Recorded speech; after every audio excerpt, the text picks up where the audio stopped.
الرحمن الرحيم. إليكم أيها الأخوة هذا الخبر المهم والعاجل والذي يسترعي انتباه كل شريف من أبناء العراق.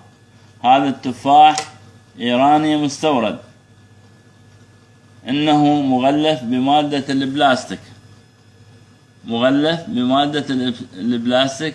أحد أسباب السرطان عندما يستخدمه الإنسان. وإليكم التجربة الحية، وأشهد الله على كل ما أقوله.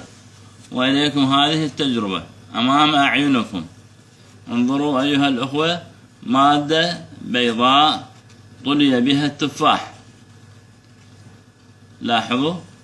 وبإمكان أي مواطن أن يجريها دون العودة إلى التساؤل أو الاستفهام.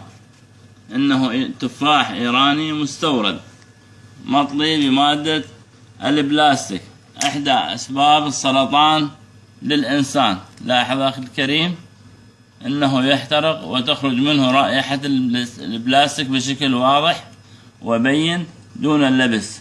أشهد الله على ما أقول. اللهم إني بلغت، اللهم فاشهد. اللهم إني بلغت، اللهم فاشهد.